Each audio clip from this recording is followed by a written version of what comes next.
सूरज ढलते ही भानगढ़ की हवाओं में एक अजीब सी भारीपन घुलने लगती है।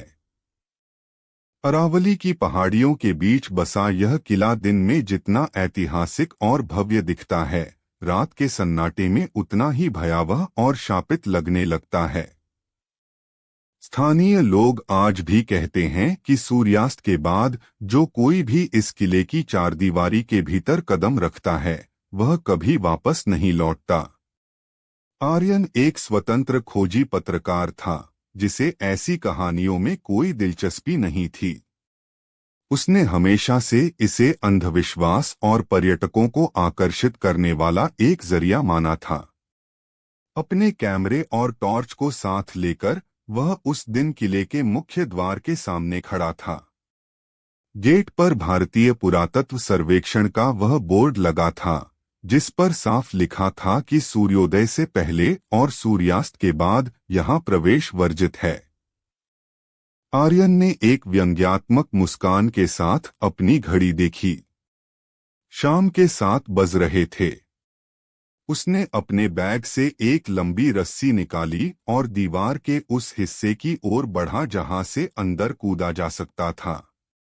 जैसे ही उसका पैर किले की पथरीली जमीन पर पड़ा, उसे एक सिहरन महसूस हुई। तापमान में गिरावट इतनी अचानक थी कि उसके सांसों की भाप हवा में तैरने लगी। पूरा परिसर खंडहरों से अटा पड़ा था, लेकिन उन खंडहरों में एक अजीब सी हलचल थी। ऐसा लग रहा था जैसे कोई उसे देख रहा है। वह आगे बढ़ा और मुख्य महल के गलियारों की ओर मुड़ा। दीवारों पर बनी नक्काशी में बनी आकृतियां अंधेरे में डरावनी परछाइयों की तरह हिलती हुई प्रतीत हो रही थीं। तभी कहीं दूर से पायल की छन छन सुनाई दी। आर्यन ठिठक गया। उसने अपने कैमरे की फ्लैश जलाई। चारों तरफ सिर्फ धूल और सन्नाटा था।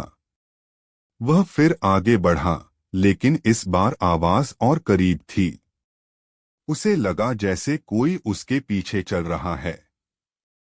उसने पीछे मुड़कर देखा तो वहां कोई नहीं था, बस एक पुरानी टूटी हुई मूर्ति थी जो उसकी तरफ देख रही थी।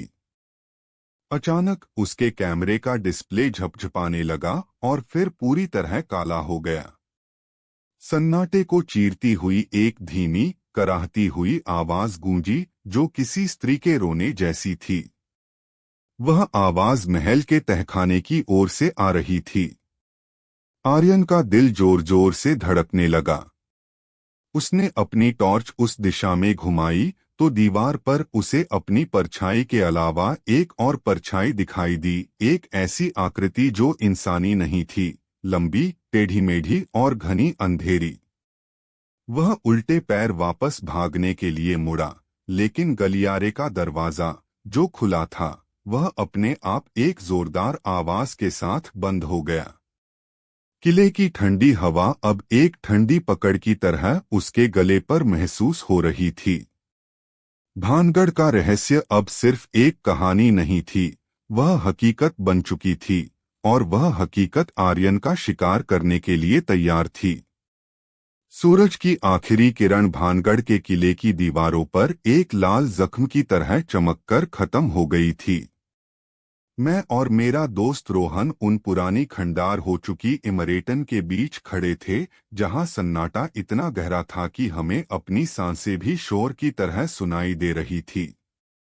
एसआई का बोर्ड साफ कह रहा था कि सूरज ढलने के बाद यहां रुकना मौत को निमंत्रण देने जैसा है, मगर हमें लगा था कि ये सिर्फ एक अफवाह है।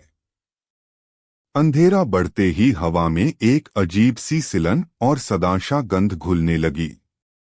हम मुख्य द्वार से अंदर आए तो एक पुरानी बावड़ी के पास रुक गए।